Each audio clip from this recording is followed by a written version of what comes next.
Pakistan is a state sponsor of radical Islamist terror. It's widely criticized world over being the global epicenter of terror. But that same Pakistan today is witnessing instability, and it's not just restricted to one part of Pakistan. I mean, when you look at the map of Pakistan, all the way from Gilgit-Baltistan in Pakistan-occupied Jammu and Kashmir down to Muzaffarabad, and we'll show you every province. So there is trouble in Gilgit-Baltistan, there is trouble in Baluchistan, in Sindh, in Pakistan's Punjab province, for example, what's just happened in Islamabad, this devastating suicide blast inside a Shia mosque, at least 30 killed, 169 plus injured. Though security has been tightened now in and around Islamabad, the Punjab province remains on the edge. Just a couple of months back, you had the Tehreek-e-Labbaik protest that had taken place. But now let me take you to Baluchistan. In Baluchistan, you saw Operation Herof 2.0, Operation Black Storm. And literally like a black storm, you had Baluch freedom fighters or the Baloch Liberation Army that came and targeted the security forces and establishment from Quetta, from the top of Baluchistan all the way down to Gwadar and Pasni, through Mastung, Turbat, so many other parts of Baluchistan. In fact, even today, train services remain suspended in Baluchistan. The mobile internet, it's still not back in operation. According to the Baloch Liberation Army, they've neutralized more than 280 Pakistani security forces personnel. Of course, Pakistani security forces say about 20 Pakistani security forces personnel made the supreme sacrifice of their lives. They claim they've killed more than 200 Baluch fighters in Operation Herof 2.0. Now let's shift focus and take you to Khyber Pakhtunkhwa and along the Afghanistan-Pakistan border, because the Durand line is also on fire. So military action is anticipated in Tira Valley. Mosque loudspeakers are being used very extensively to get people, women, children, the elderly, and it's biting cold, sub-zero temperature, and people have been forced to leave their houses so that the Pakistan army can move in and carry out an operation against the Tehreek-e-Taliban Pakistan. But then this uncertainty is also fueling anger and instability. In Gilgit and Baltistan, unrest is deepening. There's economic uncertainty. People are very cut up that their land is being taken away, in some cases being given for Chinese projects, and that incidentally is Indian territory in illegal occupation of the Pakistani state. Gilgit-Baltistan is a part of Pakistan-occupied Jammu and Kashmir that Pakistan calls its northern areas. Let me now then take you to the AFPAC border region.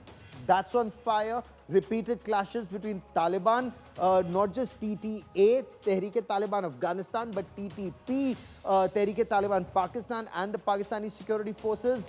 That's leading to trouble. So trouble in KPK, trouble in Baluchistan, Sindh, there's a freedom movement that's on, Punjab now burning, and of course Pakistan occupied Jammu and Kashmir, including Gilgit and Baltistan. Let me now bring in our guests on this special broadcast and try and understand what's happening in Pakistan through the eyes of experts who've analyzed Pakistan all their lives as a career. Tilak Devashir is former Special Secretary of the Research and Analysis Wing, former member of the National Security Advisory Board and author of 5 books on Pakistan. Sushant Sareen is Senior Fellow at the Observer Research Foundation. Mona Alam joins us from Pakistan. Mona, welcome. A very troubled day. Our condolences for the loss of lives in Pakistan. Mona, what can you tell us about the deadly blast in Islamabad? Thank you, Gaurav, and I really appreciate that you've paid condolences for the martyrs and for everyone who's injured. And it's indeed a very horrific attack here in Islamabad. It is unprecedented. It is along sectarian lines, and we also see that there is, of course, a certain pattern to it because there is an insurgency in Khyber Pakhtunkhwa. There's also been a series of deadly attacks in Balochistan, and now this which we are facing here in Islamabad. So of course we do see a certain pattern to it, but this of course is along sectarian lines, which sets it apart from the rest of the attacks that have happened.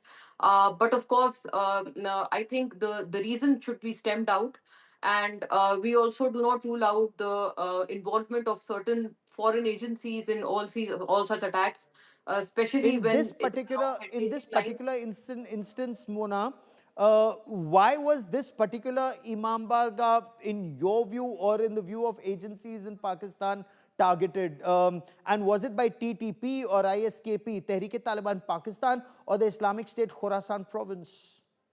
TTP hasn't claimed any responsibility for such an attack, and which, of course, is not the case in their generic attack patterns. I mean, they always come up and claim responsibility for whatever attacks that they do. So, initial reports are suggesting, of course, these are very premature at this point in time, that it may, go to ISKP, ISIS. Khorasan, I do think that initial reports signal towards their involvement, but of course that again is premature, and I think it is not very wise to put the blame on anyone as such at this point in time.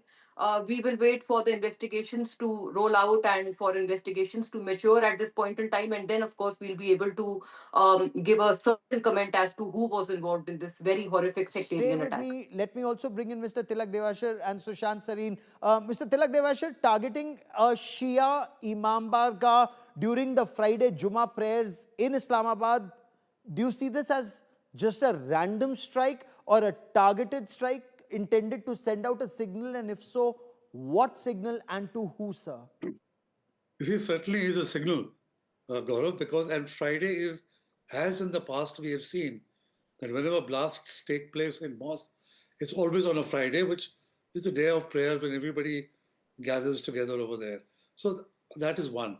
Now, as I would agree with Mona that today, right now, we can't sort of say, but in all likelihood, I mean, this is my assessment, no information, that it will be the ISKP. And I'll give you a small background. You know, if you link the dots, the Tira Valley is being, people are being shifted out of Tira Valley. One view is that this is not just to conduct an operation, but this has actually been to resettle the ISKP in Oh. this particular area. And earlier there were reports that the ISKP had also set up base in Baluchistan till people got wind of it, and now they're shifting the ISKP to Tira. But then the surprising information that I got was that some of the people of the ISKP have actually been killed by the Pakistan army to show to the US that how effective they are against the ISKP. So this could be a revenge killing by the ISKP. Now, a lot of dots have been connected on very thin evidence. We probably need to get more evidence. But I would put, if I were to bet, I would put it at the ISKP. There were some reports, Sushant Sareen, and they may have been unconfirmed. They may have come from rival sources that seem to indicate that the ISI had reached out to ISKP, Pakistan's ISI, to use them to target the Tehrik-e-Taliban Pakistan in the Northwest Frontier province. Now, Islamabad has been targeted even earlier. Most recently in November, a blast in the district court killed close to a dozen people, if not more. Is Pakistan on the brink? And your reading of the ISI said to be meeting ISIS or ISKP to target Tehrik-e-Taliban Pakistan? So, Gaurav, look, Pakistan in many cases is a witch's brew. You can't, it's very difficult to say who is behind it. There is one particular report which is calling it a false flag attack. There's this former army officer who's been very closely connected with the Pakistan deep state in the past and now has fallen out with them. And very often his information turns out to be correct. And a couple of days back, he had said there could be a spectacular attack which the Pakistanis will carry out on themselves. So in that case, it becomes a false flag attack for some nefarious purposes that the Pakistani state is notorious for. That is one possibility. The second is, of course, TTP. But the TTP has already issued a denial that they had anything to do with this attack, which leaves the ISK. Now, the ISK, as you very correctly point out, not just in the Tira Valley, but in Balochistan, for example, they were being placed out there very strategically until the Baloch freedom fighters came and got rid of them and started targeting them. And the TTP guys also started targeting the ISKP fellows because they are at odds with each other. And then these guys were being shifted, as Mr. Deveshwar is saying, to the Tira Valley region. And there were all kinds of information which was coming out, published reports as well. And it could very well be, as Mr. Deveshwar points out, that this kind of a tit for tat between the ISI and the ISIS, and Mona very, I think it was a Freudian slip from her, because she said it could be ISI, ISIS. So maybe it was a Freudian slip. Maybe she wanted to say it. I don't know. But yeah, it is entirely possible that this could be one of the internal conflicts between two Okay. parts of the ISI, which is the singular ISI and the plural ISIS. So we'll have to wait and see. Let us see who takes responsibility for it. But please also remember, uh, I was just seeing reports from Pakistan actually, which says that just about a kilometer away from where this attack took place, and this is not the first time this area has been attacked, Yes. there was a big congregation of Sunni extremists who are meeting in Islamabad under the eyes of uh, the all-conquering field marshal, who himself is known to have sectarian leanings. So you allow these Sunni extremist groups to meet in Islamabad Okay. to do hate speech in Islamabad, and then you crib about pata nahi kaun hai, who has come, fitna al Khawarij, fitna al Hindustan, fitna al America, fitna al Israel. They just keep it should ideally be fitna al Pakistan Fauj, Let because me these get are Mona to people respond. created by the Okay. Pakistan army and been spread out there. Okay, Mona, trouble in Islamabad, trouble in KPK, Pakistani media, incidentally, I think you've also reported and some others that mosque loudspeakers were used to tell people to leave the Tira Valley because there is some operation that's likely to happen. These were some reports which your defense minister said it's normal, people leave in winters. But would you want to respond to that former ISI officer that Sushant Sareen was also referring to, who said this could well be a false flag operation? Well, I'm amazed to say the least that out of some malicious intention, Mr. Sareen wants to eliminate the last S in ISIS. But it'll never happen. And thank you for giving me this humor moments in these dark hours in my country. But of course, sadly, no reality to all these cooked up and doctored stories that are coming up. And I'm rather amazed that the kind of angling that's been given to all of this.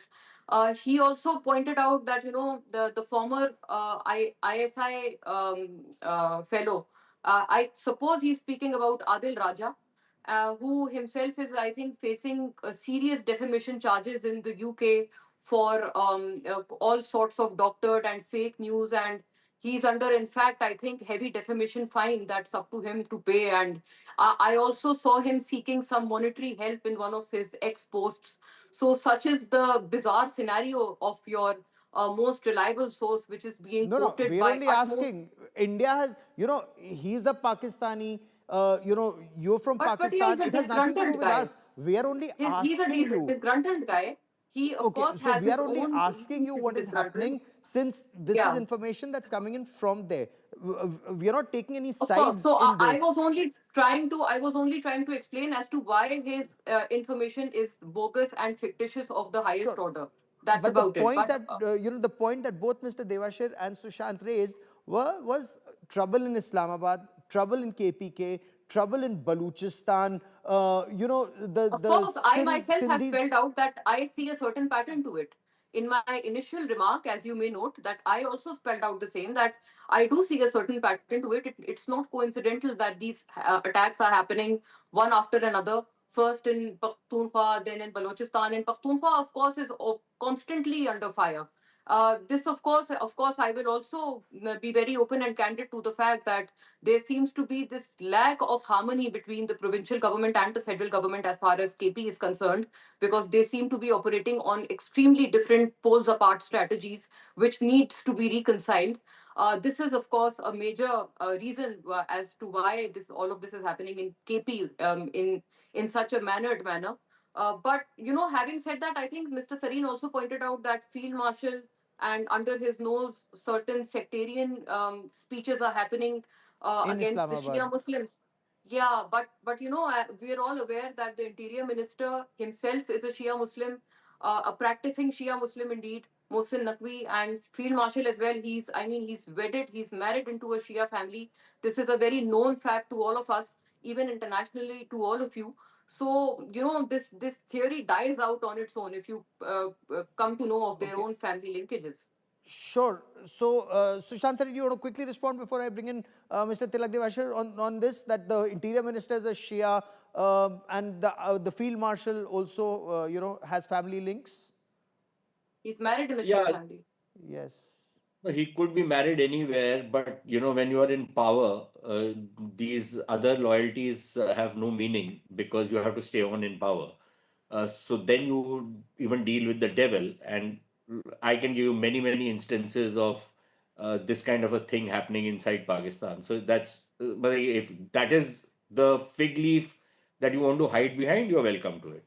Second, this complete denialism which is there in Pakistan about the involvement of their own deep state and their visible state, forget the deep state, in all kinds of nefarious activity. The other day we were hearing that defense minister of theirs talking about giving this speech in parliament about how these smuggling networks and in which the bureaucracy, the security services, everybody is involved. He did not have the fortitude to name who is actually running Balochistan. It is the Pakistan army which is running Balochistan. If smuggling is happening in Balochistan, it is under the nose of Pakistan army.